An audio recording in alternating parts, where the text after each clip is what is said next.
The way that we have designed the modules are in such a way that we would basically try to add some values, right? So whatever you would learn in these courses, later on you can go and apply them to build any software stuff or physical stuff. Physical stuff like robot, some weather controlling application like this.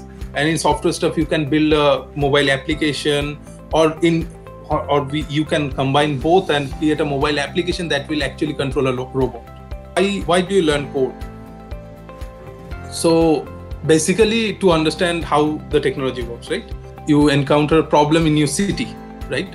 So let's say there is a street light that is broken for some days. And because of that, many of the cyclists are having some kind of collision, some kind of accidents, just because they cannot see the turn around that road. Because of that, not only you, there are many people around your locality who are facing the same problem. So one day you may decide that I have to create a platform from my own city where I would report some problems, some major potholes that may occur,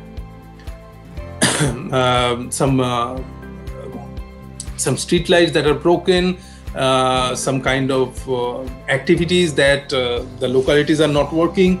So you would create a mobile app where you would integrate the map of your city. You can select a location, you can add a report, all peoples can come and report. The reports may pile up.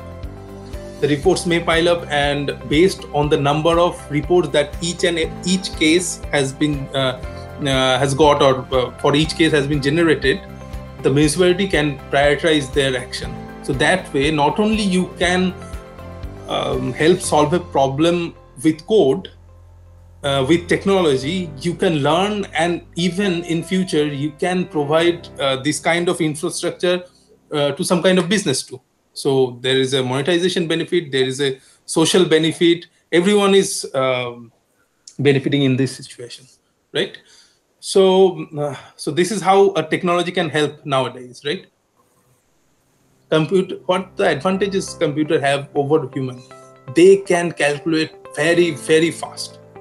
So what we are going to do, we would try our best, means me and every student, to learn and grow together in this ecosystem, so we can in future not only benefit us in terms of monetary benefits, we can help the society as well. That is the first thing, as a responsible citizen we should think, is how can we enable the society in a better way, right? So this is what our Arduino board looks like. You would receive your kit pretty soon, I'm sure.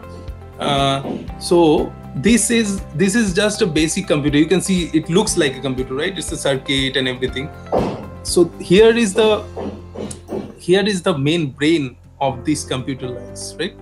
So what this portion of this module does, once you write a code in it, it will remember the code. It can only run that one piece of code at a time. So you switched it, you have written a code in it, you have put it inside this module, you switch it off. Then whenever you power on the module, the same code that you have written previously would only run. There is these pins. What these pins can do, that is the most fascinating part about this Arduino. Not only calculation, you can actually send electrical signals through your code. Using just a simple line of code, you can send electrical signals through all of these points, right? All of these pins. So let's say you have a bulb attached with this Arduino. I'll show you how that thing works. You can write a code in such a way that after, let's say, 3 seconds of delay, you can turn on the light, and that light will remain on for 3 seconds, then it will turn on. Like this, there are unlimited number of possibilities. You can even control a robot. This can be a brain of a robot. That robot may be bipedal, or it can run on wheels, but you can, there are many possibilities. So this is a thing that, so see here is a picture of a robot that has been made with Arduino. And the third thing that Arduino gives us is a support to various sensors. So here you can see there is one sensor. This is called ultrasonic sensor. So we have chosen Python for today's session because Python is a very English-like language, and we can understand how a coding works without any boilerplate of code. So whatever you write, you get a output in front of your eyes. It's like that. So why did we choose Python? Because Python is a very easy to understand language. It is more English-like, and Python is such a great language that from a student to a machine learning veteran, they all use Python. So it is easy to getting started with Python. It is easy to build basic stuffs with Python. It is easy to even create huge stuff. So some computers that actually understand that are calculating the motion of various planets in the universe, that are calculating what the trajectory of a rocket should be, that all can be done in Python from start to end. Python has a huge array of tools to give you support in this. So I'll just show you how Python understands when you tell it to print something. So this might be a pretty boring thing because you are seeing this in a black screen and everything. But remember, this is the first step of building awesome things, right? So you would understand how the basic concept works, then you put all the basic concepts all together and create a fantastic that is good to look at, that will add some values to it, right? So let's do a print. So to print something, you need this set of instructions. So this is called syntax. So just give me a moment. Yeah. So this is called syntax. What is syntax? Syntax is how you can write a piece of instruction that is based on a particular language. So the print syntax for Python is different. The print syntax for C is different. For Java is different. So this is called syntax. So in Python, to print something, you write this syntax, and in the quotation, whatever you would put, the computer will print that. So let's say we do the famous introduction to programming, print hello world.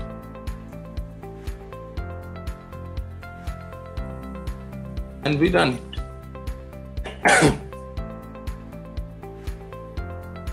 We can see the output is hello world. We can write anything that we want in that phase, and it will give us a output in that field. So on, you might forget what the print does. So we would like to add a command here. So in Python, how do we write a command? What are commands? Commands are just English written text which gives you a description of anything, of any line that you have run in the program or a function that you have put in, like that. So in Python, we do a hash and write, so this line does print for Python. What this hash does is it cannot execute. It tells the computer that do not execute this line. This is not a syntax of Python. So skip it. This is for our understanding, and then execute the next line. Try executing the next line. If we run it, the program will run just fine. But if we forget to remove the hash from the line, then it should give us a error. Using X, Y, this kind of variable. In computer, just like that, we can store some variables in any kind of X, Y, everything. See, let's see this example.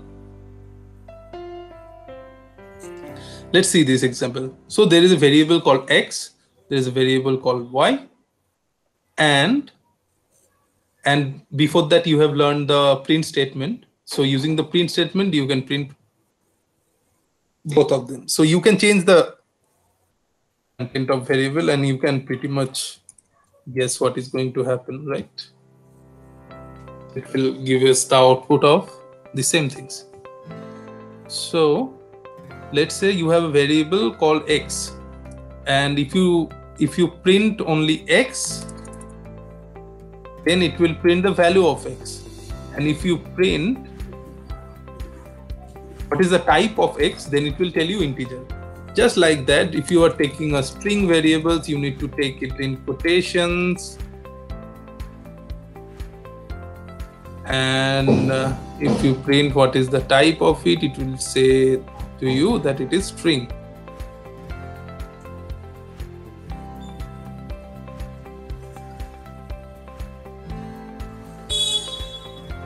That is str. Str is a short form string. That's it. I think you can understand this pretty well. Are you with me till now? Yes. Okay. So next, in programming, so there are some scenarios where you have to decide. Let's say there are two paths in front of you while you are writing a program. Depending on some external variables, you decide which path you should take. In that case, if-else statements comes handy, right? So while you are doing if-else statement, it should look like this. So there is a variable called a, which is 33, b, which is 200, and in if statement, so whatever comes in here, it will check if b is greater than a, right? So this should be true to go it to the next line. If it is false, it will not execute the next line. So for this to work, what we have to do here this statement is true, right? B is 200, here we can see. A is 33, here we can see. So B is greater than A. So if we run this program, it will show us this. It's good. So like this, you can tell the computer to choose any of one path. If you have a set of choices in front of you, depending on one variable, you can tell the computer to choose one path. So in loop, what loop can help us achieve is, it can see each and every element. It can go into a big array of things, big number of things. It can go inside this. It can see each and every one of them and do some operations in that. In our case right now, the operation is print. So if we write, so what is our main set? That is fruits. So if we write x in fruits, so x is a runtime variable. So when it is running, whatever the first element in it, it will be assigned to x. So let's say it is running. So in first run, the x contains apple, and it is printing it over here. Then in you before that, whatever is part of any piece of code that will be inside this function has to be in a indentation, right? So whatever line you are writing, see my screen.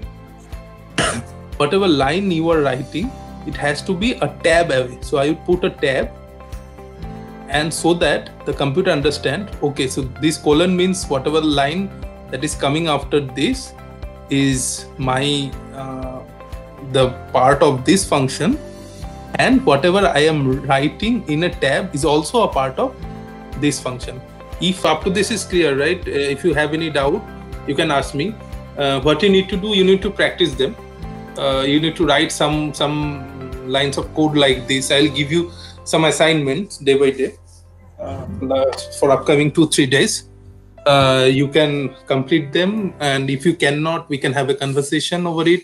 We can have a quick chat over it, and we can mitigate any issue that you might be facing.